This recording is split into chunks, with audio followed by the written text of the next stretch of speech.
irmãos, nós vamos dar início então ao nosso estudo. Pretendemos fazê-lo ao longo desse mês de maio, conforme anunciado, nesta quinta, a primeira, quinta-feira que vem, a terceira, dia 16, dia 23, eu não poderia estar na igreja, então nós vamos interromper o estudo. Na última, nós pretendemos fazer um culto de gratidão por todas as famílias da igreja, vamos convidar todas as famílias dia 30, e se nós não conseguirmos terminar o estudo nessas 3 primeiras quintas-feiras desse mês, então nós vamos continuar no mês de junho, dada a importância dele. Eu creio que está sendo gravado, né? Alguém, até depois do culto, alguns irmãos me pediram, porque não poderão estar presentes. Então, a pregação, o estudo está sendo gravado para aqueles irmãos que não podem vir. E ainda assim, se algum irmão desejar também a cópia do estudo, eu pretendo tirar cópias, né? E aqueles irmãos que desejarem guardar, estudar em casa com mais calma, então é só me procurar e eu vou ceder. Mas é só no final do estudo, tá bom? Não vou antecipar o estudo, não. Final do estudo, lá no final de maio ou no início de junho, até lá, quem quiser o estudo para guardar ou para estudar com mais calma, é só me falar que eu vou, se Deus quiser, providenciar. Vamos orar mais uma vez, pedindo a bênção do Senhor sobre esse tempo. Senhor Deus, querido Pai, muito obrigado, Senhor, por Tua palavra santa, bendita, ó Pai, ao nosso coração. Obrigado porque estamos em Tua casa. Obrigado, Senhor, porque vamos iniciar nesta noite, agora, neste momento, esse estudo sobre o sacerdócio e a família.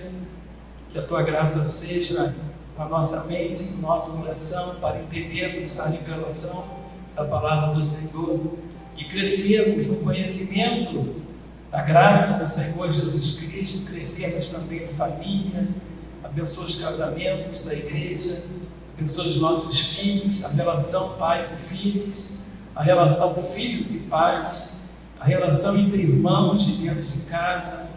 Enfim, Senhor, que em todo relacionamento a bênção do Senhor seja com a casa, seja com a família de todos nós, ó Pai. Que seja assim para o Teu louvor, é a nossa oração, nós a fazemos em nome de Jesus. Amém, Senhor. Amém.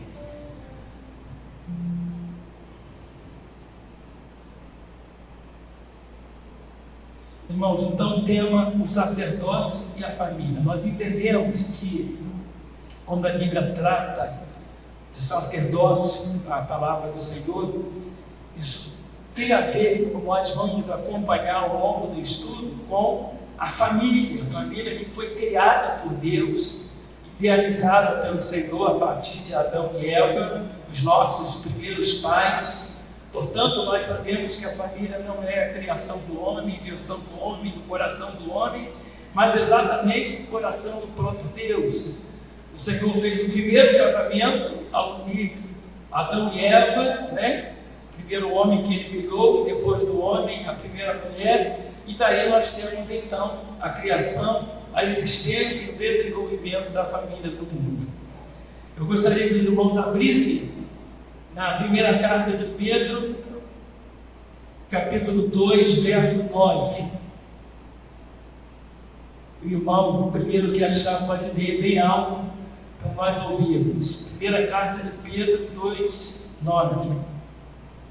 Vós, porém, que sois nada querida, hacedores da nação e propriedades protegidas de Deus, a fim de proclamar-nos as virtudes da fiel, Ele chamou as trevas para se para o glória. Sim. Esse é um texto, irmãos, muito importante da palavra do Senhor, escrito pelo apóstolo Pedro, na sua primeira, ele escreveu 2 cartas, então nessa primeira carta ele escreve esse texto e ele está fazendo uma referência ao povo de Deus, fazendo uma referência à igreja, ao povo de Israel lá no Antigo Testamento e ao povo de Deus no Novo Testamento, e esse povo agora é chamado de igreja. Ele diz que nós somos, então, como igreja, uma raça eleita porque fomos eleitos por Deus para a salvação, somos sacerdócio real, que é o que nos interessa mais ao longo desse estudo, somos nação santa. Santa por quê? Porque separada por Deus. Santo é aquele que é separado, né? Separado do mundo, separado das coisas do mundo para o exercício da santidade diante do Senhor, e povo de propriedade exclusiva de Deus, assim como Deus escolheu o povo de Israel lá a partir de Abraão. Nós vamos falar muito sobre Abraão, pelo menos nesse primeiro estudo. Então Deus escolheu também a sua igreja. Fomos chamados por Deus à salvação, à redenção no nome de Jesus, e por isso nos tornamos povo de propriedade exclusiva de Deus. Ou seja, nós estamos no mundo, habitamos no mundo, andamos no mundo, trabalhamos no mundo, estudamos no mundo, vivemos no mundo, mas somos do mundo. Isso precisa estar no nosso entendimento e no nosso coração. Nós pertencemos ao Senhor e não pertencemos a mais ninguém. Não há como pertencer ao Senhor e ao inimigo ao mesmo tempo. Então nós somos povo de propriedade exclusiva de Deus. E para quê? A fim de proclamardes as virtudes daquele que vos chamou das trevas para a sua maravilhosa luz. Ou seja, nós somos tudo isso: raça eleita, sacerdócio real, nação santa e povo de propriedade exclusiva de Deus, para a proclamação das virtudes do Senhor, do Evangelho do Senhor Jesus Cristo, o Evangelho daquele que nos chamou das trevas, nos tirou das trevas para a sua maravilhosa luz. Então, o primeiro estudo trata do ofício sacerdotal. Então, o que é o ofício sacerdotal na Bíblia? A palavra sacerdote vem de uma raiz hebraica, ou seja, no Antigo Testamento, Cohen, C-O-H-E-N. Essa raiz hebraica significa homens escolhidos para estarem diante de Deus em favor do povo. E agora uma coisa interessante: nós encontramos o exercício sacerdotal entre os patriarcas, mas nós vamos falar sobre eles. Quem são os patriarcas? Abraão, Isaac e quem? Abraão, Isaac e Jacó. Porque eles exerciam e exerceram o sacerdócio familiar. Eles não foram sacerdotes na criação por Deus, dos sacerdotes, daqueles que serviram no templo, na casa do Senhor. Eles exerceram ou exerciam o sacerdócio familiar. Quando nós vemos aqui, basicamente, sacerdotes, homens escolhidos para estarem diante de Deus a favor do povo, é exatamente o contrário do exercício profético. O que é o profeta? É aquele que é chamado por Deus para falar as coisas que Deus quer que o povo ouça. Então, o profeta é boca de Deus ao povo. O sacerdote é exatamente o contrário, é boca do povo diante de Deus. É o sacerdote que, naquele tempo, no Antigo Testamento, representava o povo de Israel para chegar até Deus. Como nós sabemos, apenas para exemplificar, existia o sacerdote e o sumo sacerdote. Esse sumo sacerdote, somente ele, os sacerdotes não podiam, somente o sumo sacerdote, aquele que tinha a autoridade de sumo sacerdote, entrava uma vez por ano, somente uma vez, na data determinada pelo Senhor, e não podia entrar em outra data, outro tempo, outro dia, somente naquela data determinada pelo Senhor, para sacrificar em nome de si mesmo e de todo o povo de Israel. Então ele entrava no tabernáculo, e no tabernáculo tinha a divisão do chamado o santo, o véu, e após o véu, o santo dos santos. As pessoas podiam entrar, o povo podia entrar aqui antes do véu. Depois do véu ninguém podia entrar. Se entrasse, morria. Somente o sumo sacerdote, naquele dia determinado, uma vez por ano. Se ele entrasse em outro dia, também morreria. Então era tudo determinado detalhadamente pelo Senhor para abençoar o seu povo. Então o sacerdote entrava, sacrificava pela sua própria vida e sacrificava a Deus pela vida do povo. Então o sacerdote é aquele que intercede a Deus em favor do povo. Muito bem. Então, não encontramos o exercício sacerdotal entre os patriarcas, Abraão, Isaque e Jacó. Eles exerciam o sacerdócio familiar. Agora vamos ver. A Bíblia nos mostra os patriarcas constituindo altares e oferecendo sacrifícios a Deus. Ou seja, mesmo não sendo oficialmente, não tendo a função sacerdotal, mas eles ofereceram sacrifícios ao Senhor e eles constituíram altares, levantaram altares em certas situações, em certos momentos da vida de cada um deles ao nosso Deus. Então vamos ver o primeiro deles, Abraão. Então vamos abrir aí, Gênesis 12, 7.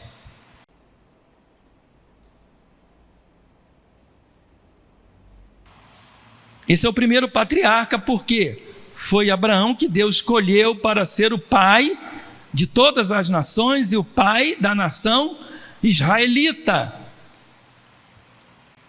Então, Gênesis 12, 7. Apareceu o Senhor a Abraão e disse: darei a tua descendência esta terra. Ali ficou Abraão um altar ao Senhor e lhe apareceu. Isso. Então o que acontece aqui? Qual é o contexto aqui? Lembra que eu falei?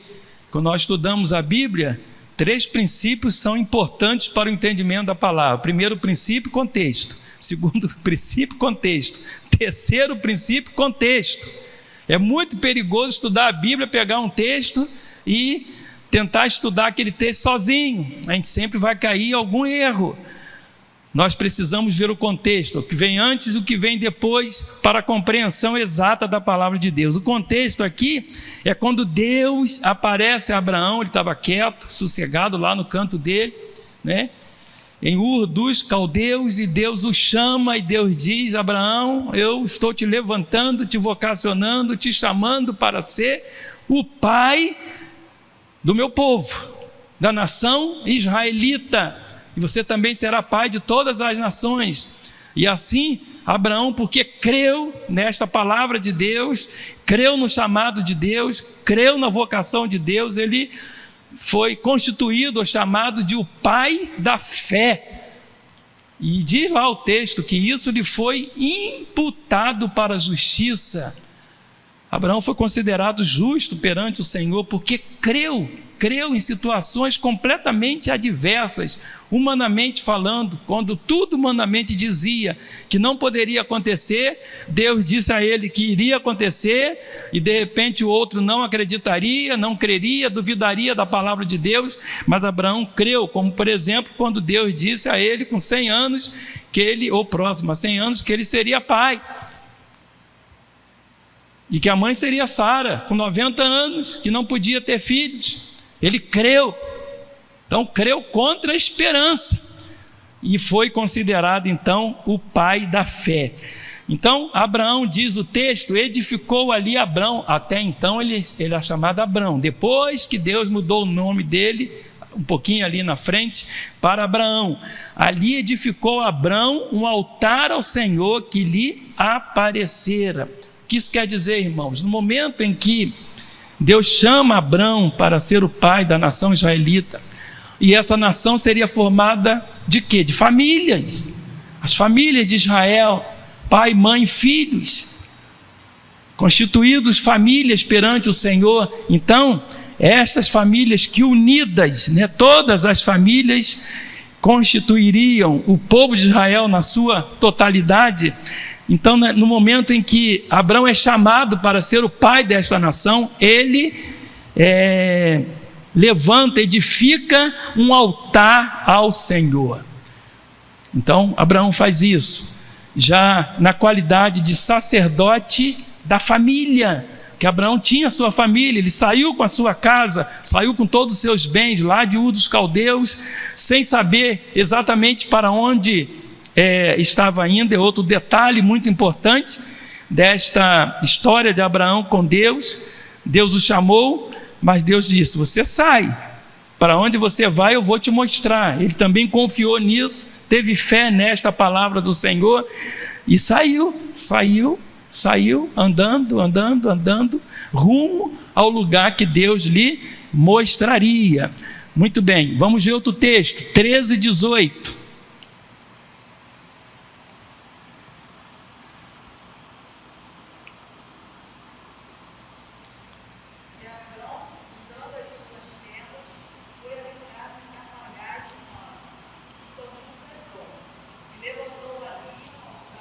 Isso. Qual é o contexto aqui? Ele já estava na caminhada, basicamente no início ainda da caminhada. E nesse momento, ele passou a habitar, Abraão, mudando as suas tendas, foi habitar nos carvalhais de Manre, que estão junto a Hebrom, e levantou ali novamente, em gratidão ao Senhor, para mostrar igualmente a sua fé em Deus, levantou ali um altar ao Senhor. E nesse momento Deus promete, lá no versículo anterior, 2 versos antes, Deus promete a terra de Canaã a Abrão. É nesse momento, no início da caminhada, que Deus promete a terra de Canaã a Abrão. Lá, quando Deus o vocaciona, ele diz: você será pai, a sua descendência será enorme, muito grande, e você sai do seu lugar e vai para o caminho vai para o lugar, a região que eu te mostrarei.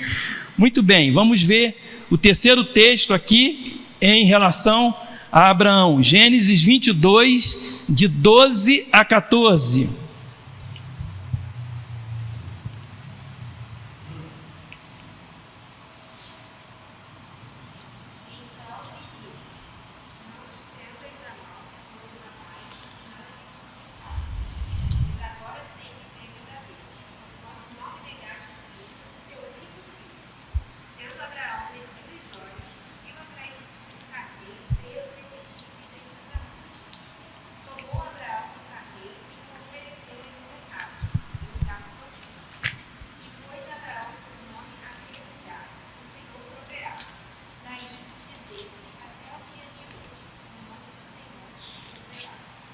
Isso, muito bem, irmãos.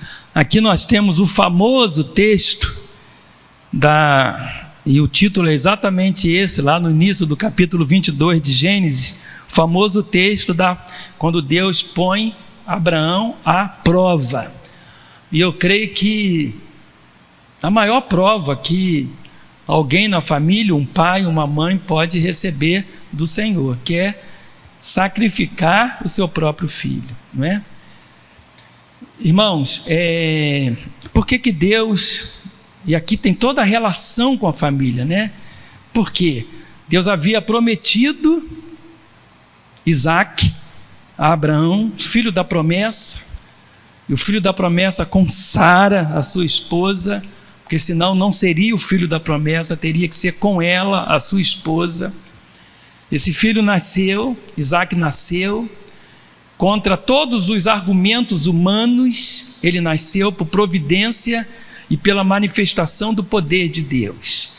Abraão sabia claramente que Isaac era o chamado filho da promessa, que continuaria a sua descendência. Ele morreria um dia, mas depois que continuasse também a descendência, não com 13, 14 anos, que foi o tempo desse episódio aqui.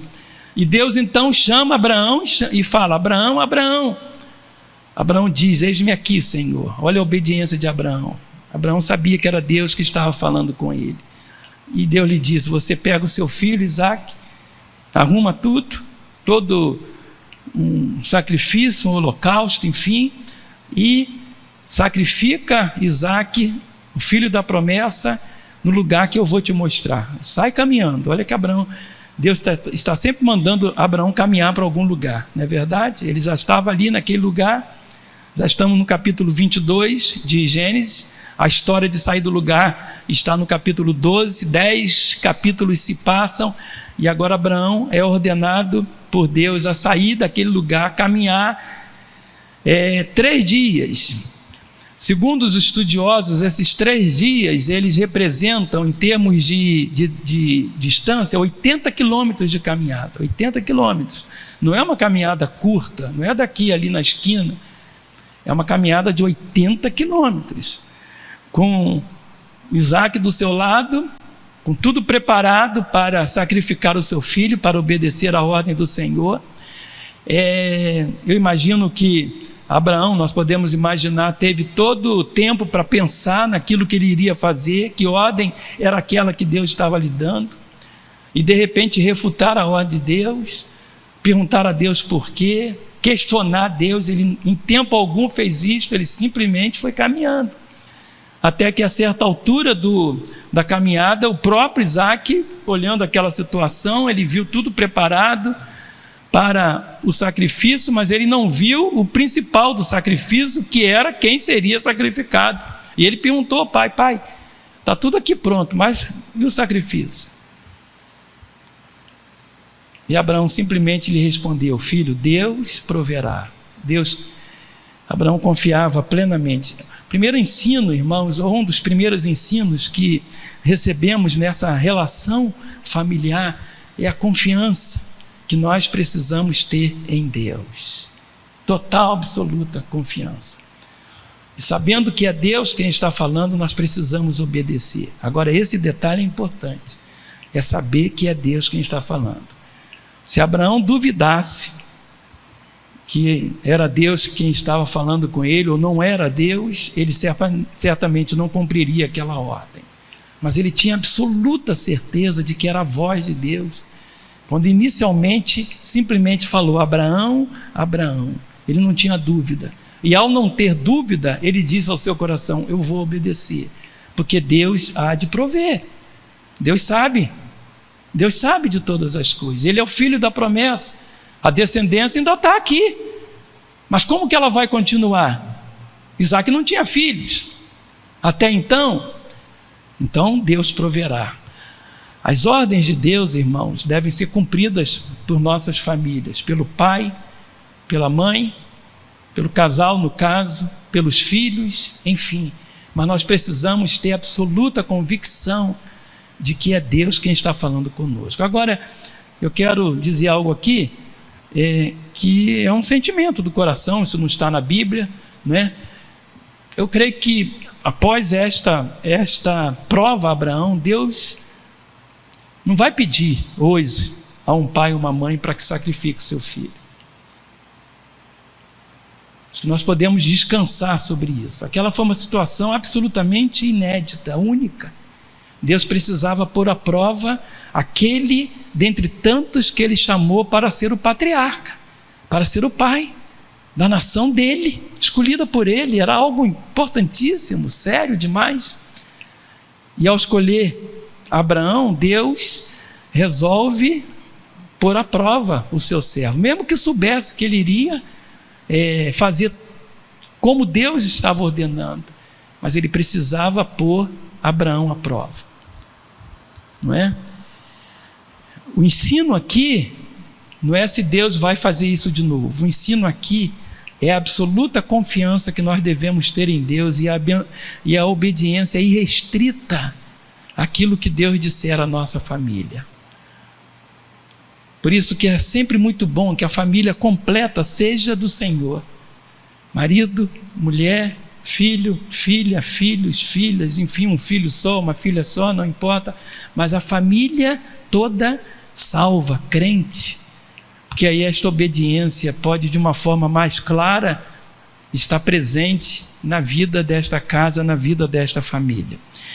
Pois bem, Abraão só disse a Isaac: Deus proverá, e foi, caminhou. Quando chegou no lugar, ele preparou tudo, colocou o seu filho ali, levantou o braço, ia sacrificar o filho. Deus segurou o braço, como o texto foi lido, e disse: basta, eu já conheço a tua fé.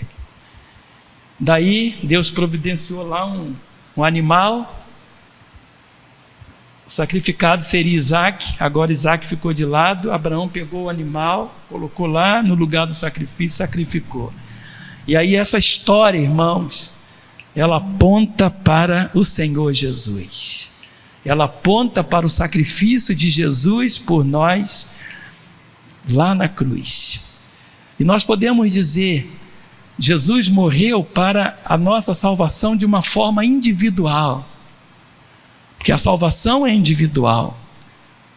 Eu não posso crer pelo meu filho, pela minha filha, pela minha esposa, a esposa não pode crer pelo marido, o avô não pode crer pelo neto, o neto não pode crer pelo avô, pela avó. A salvação é individual, cada um precisa crer em seu próprio coração, ser tocado pelo Espírito Santo e crer. Mas nós sabemos que Deus chama e salva famílias inteiras.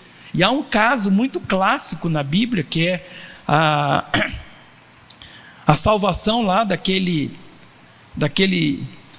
homem que foi ordenado a ele que cuidasse muito bem de Paulo e Silas. Estavam na prisão, acorrentados, porque eram considerados arruaceiros, porque pregavam o evangelho, foram presos, cantavam meia-noite hinos de adoração a Deus, oravam, cantavam ao Senhor, e aí Deus abriu as correntes da prisão, e quando lá o soldado ia matar, tirou a espada para tirar a própria vida, porque viu que os homens iam sair, que Paulo e Silas iriam sair, pelo menos estavam livres para sair. Paulo disse, Silas, eles disseram, não, fica tranquilo, nós estamos aqui, não vamos fugir.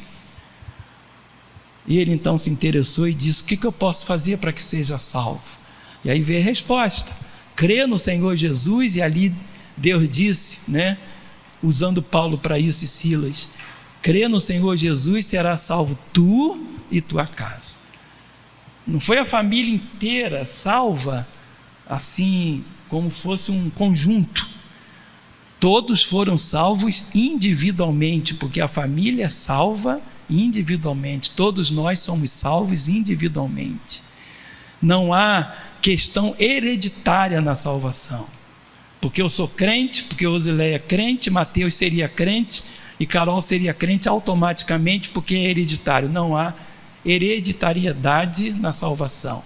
Mas é claro que Deus, no seu poder, na sua graça, Ele salva famílias inteiras. Como eu creio que Ele salvou a minha família, eu, Rose, Mateus, Carol e agora as crianças, os netos, os filhos deles, como está fazendo isso e fez isso em tantas famílias aqui na igreja. Porque nós cremos nisto. E devemos orar para caso haja situações onde ainda não é assim, para que Deus promova a salvação no coração de toda a família, para que todos sejam salvos pela graça de Deus. E nós cremos nisto. O que nós podemos fazer, nós não podemos passar a salvação para o coração deles. O que nós podemos e devemos fazer é orar e clamar ao Senhor. Nós temos tantas histórias, tantos testemunhos de oração assim, de mãe pelo filho, de pai pela filha, de marido pela esposa, de esposa pelo marido, em que aqueles se converteram como resposta à oração a Deus, na soberania e no poder do Senhor.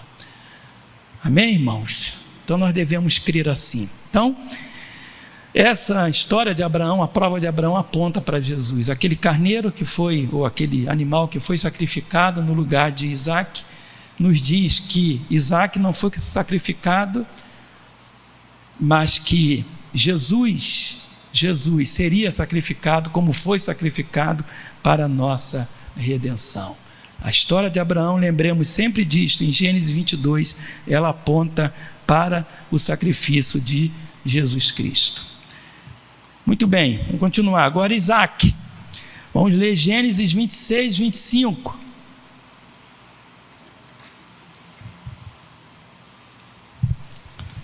Estamos aí nos patriarcas.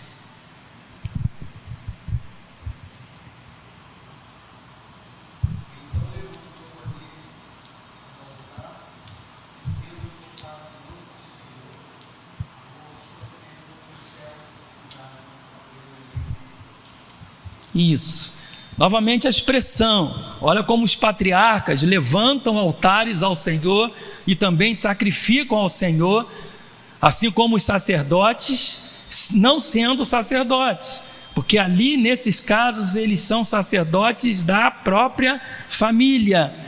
Levantou ali um altar e, tendo invocado o nome do Senhor, armou a sua tenda. Qual é o contexto aqui?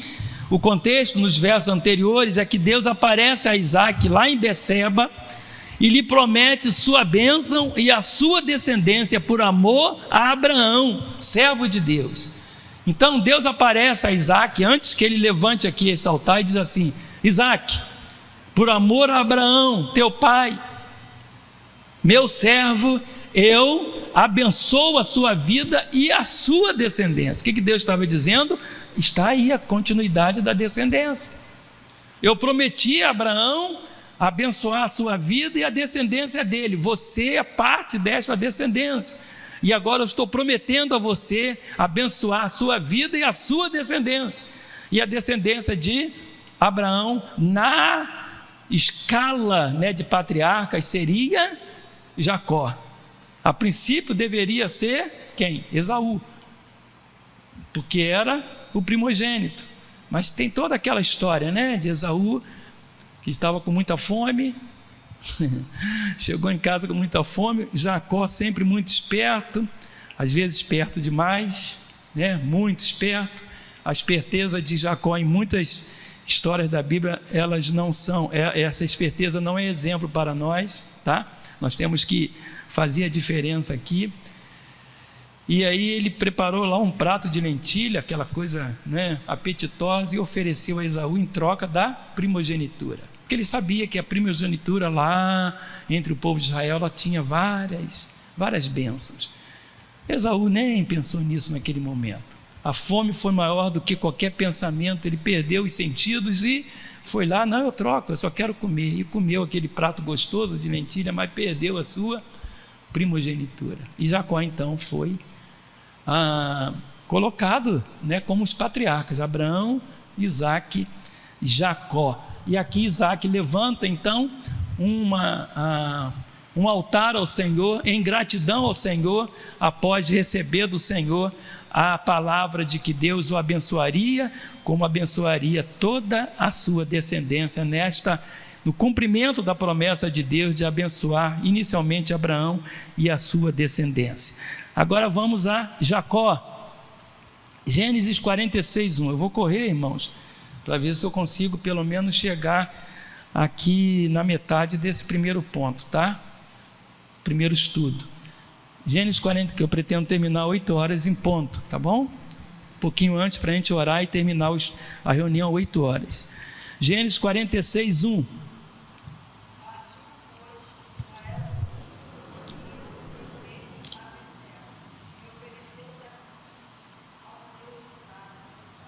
Isso. Mas pastor, aqui não tem o nome Jacó, não é Jacó? Jacó aqui é Israel, tá? Jacó ou Israel, tanto o nome Israel como o nome Jacó, o patriarca, o terceiro. Partiu, pois, Israel ou Jacó com tudo que possuía e veio a Beceba e ofereceu sacrifícios ao Deus de Isaque, seu pai. Isso acontece quando? Ou seja, qual é o contexto? Depois de saber que José está vivo no Egito, Jacó parte para o Egito com tudo o que possuía. Então, irmãos, aquela longa história, de os irmãos de José, os filhos de Jacó, venderam José para o Egito. Não venderam para o Egito, venderam lá para uma caravana, de midianitas, estes que lá na frente venderam para o Egito José. E toda a história do progresso, do crescimento, Deus abençoou José, ele interpretou sonhos, até que foi colocado como governador do Egito, acima dele só o faraó. Olha só, saiu lá, e quando os irmãos voltaram, o pai perguntou por José, era o filho predileto, a Bíblia não ensina a gente ter filho predileto não, viu? Acho que ninguém aqui tem filho predileto, Ninguém. Eu não tenho. Mesmo que Mateus diga que eu gosto mais de Carol, mas não é verdade. Não é verdade. Então, nós não devemos ter, tá bom? Mas Jacó tinha o seu filho lá predileto, era José. Quando os irmãos, quando os filhos outros voltaram, cadê meu filho? Cadê José? Ah, pai, ele morreu, foi comido lá, enfim, por um animal, chegou e contaram uma história lá para o pai caiu em pranto, chorou vários dias e ficou com isso, meu filho morreu. Até que os filhos precisaram ir ao Egito por causa de comida, faltou comida, eles foram lá, quando José viu, reconheceu os irmãos, olha só, tantos anos depois, muitos anos depois, reconheceu os irmãos, perguntou pelo pai, o pai de vocês é vivo? Sim, ele está lá no Egito, então volta lá e traga ele. José queria ver o pai. E logo depois eles não reconheceram, José reconheceu eles como irmãos, mas eles não reconheceram José como o irmão que eles disseram que morreu ao próprio pai, e que eles venderam lá para a caravana. E eles voltaram, e aí veio essa história aqui. Jacó soube então que José estava vivo, aquilo alegrou sobremaneira o seu coração, ele reuniu tudo que possuía e saiu para o Egito com a sua casa, com a sua família e com tudo que possuía. Por isso que o povo ficou lá no Egito, porque aí ele passou a crescer lá. E aí veio a história da escravidão no Egito, 400 anos, por quê? Porque aquele faraó gostava de José. A partir daí nada seria feito ao povo, mas o povo foi crescendo lá, se multiplicando, e aí um rei que veio depois, o faraó que veio depois daquele faraó, não conhecia José, da história de José, e aí ficou com medo do povo se multiplicar muito, e disse, vamos fazer esse povo escravo, porque senão eles podem escravizar a gente. E aí fez o povo de Israel escravo, e veio a história da libertação lá através de Moisés. Tá bom? Deu para entender tudinho, não deu? Que eu estou falando rápido, mas eu creio que deu para entender. Então, Jacó conseguiu se despedir, né, de José, e a história continuou, e aí nós temos o patriarca Jacó. Partiu, pois, Israel com tudo que possuía, e veio a Berseba e ofereceu sacrifícios ao Deus de Isaque, seu pai. Irmãos, nós vamos só ler aqui Noé que veio antes de Abraão, antes de Isaque, antes de Jacó. Os primeiros sacerdotes foram os líderes de suas próprias famílias. Então vamos ver aqui finalmente o exemplo de Noé. Gênesis 8:20, o que diz?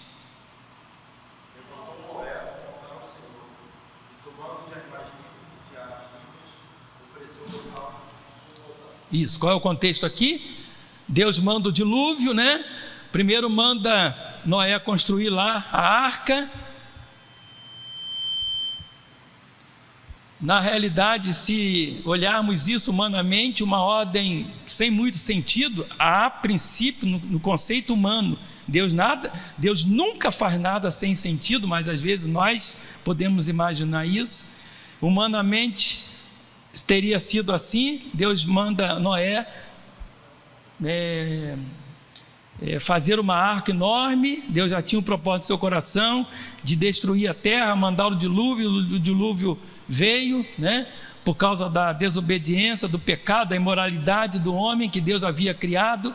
Aí todos, né, morreram, aquela raça humana morreu, e Deus preservou somente o quê? Noé, a sua esposa, seus 3 filhos, as 3 noras, 8 pessoas foram preservadas na arca. Então, através de Noé, Deus preservou aquela família, a família do patriarca Noé.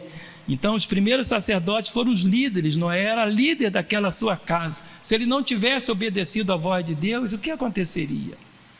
Não sabemos. Ele obedeceu. Noé, constrói a arca. Sim, Senhor, eu vou construir. Não sei para quê, não sei por onde, mas vou construir porque o Senhor está mandando. Outra vez, Noé tinha certeza de que era a voz de Deus ao seu coração. Construiu, veio o dilúvio, Deus preservou, e agora Noé está saindo da arca. E quando ele sai da arca, então acontece isso. Ele levantou Noé um altar ao Senhor, e tomando de animais limpos e de aves limpas, ofereceu holocaustos sobre o altar. Então, até aqui o que nós vimos, os patriarcas, mesmo não sendo sacerdotes na acepção da palavra, porque escolhidos por Deus para o ofício sacerdotal que se iniciou mais à frente, eles foram sacerdotes de suas casas, de suas próprias famílias, obedecendo às ordens do Senhor. Tanto Abraão, como Isaac, como Jacó e como, antes desses três, o próprio Noé, que confiou e obedeceu a Deus. Vamos ficar de pé, irmãos? Vamos orar, 8 horas em ponto, agradecer a Deus. Quinta-feira que vem, se Deus quiser, e eu agradeço pelo bom número de irmãos aqui, louvado seja Deus por isso. Temos mais que 20, né? Mais do que 20 irmãos aqui, pela graça de Deus. Senhor, nós te louvamos e te agradecemos pelo estudo desta noite, por tua palavra santa e poderosa ao nosso coração, pela família que foi instituída por ti mesmo, ó Pai, foi na pessoa de Adão e também de Eva, os nossos primeiros pais. Nós constituímos famílias, ou fomos constituídos por ti famílias, a partir destes primeiros pais. Obrigado por tua providência, porque tu és o nosso dono, tu és o nosso Senhor, tu és o Senhor da igreja, tu és o Senhor do povo de Israel, tu és o Senhor da história, e tu tens sustentado as nossas famílias. Ó Pai, obrigado por tudo isto, porque tu tens sustentado as nossas vidas a cada dia. Temos sido alvo da tua bênção, alvo da tua provisão, alvo da saúde do Senhor, e mais do que tudo isto, de tua grande e bendita salvação. Ó Pai querido, abençoa todas as famílias da igreja, sem nenhuma exceção. Todas as famílias sejam guardadas debaixo do poder do teu Santo Espírito, sejam salvas integralmente pelo Senhor Jesus. Que pais, filhos, maridos, esposas, avós, netos, todos sejam salvos aqui na igreja, para o louvor da tua glória, para que as nossas famílias caminhem juntas, ó Pai, debaixo da graça do Senhor, do teu poder, e manifestando a tua glória e servindo ao Senhor aqui em nossa igreja. Muito obrigado por todas as bênçãos, obrigado pela vida do nosso irmão presbítero Eldo, porque ele está melhor e hoje já está aqui em tua casa. Obrigado por tua providência sobre ele e por tua providência sobre a sua família a cada dia. Assim o Senhor abençoe todas as famílias aqui representadas. Leva-nos em paz aos nossos lares, concede-nos, Senhor, uma boa noite e um dia de amanhã na tua presença, para a glória do teu nome, em nome de Jesus. Amém, Senhor. E que a graça de Jesus Cristo, nosso único, suficiente e eterno Salvador, o amor de Deus, nosso Pai, Criador, sustentador dos céus, da terra, de tudo o que neles há, e que o carinho, o conforto, a alegria, a plenitude do Espírito Santo de Deus repousem aqui neste lugar e sobre todo o povo de Deus espalhado por toda a terra, hoje e para todo sempre. Amém, Senhor. Amém. Vamos com Deus, irmãos. Deus abençoe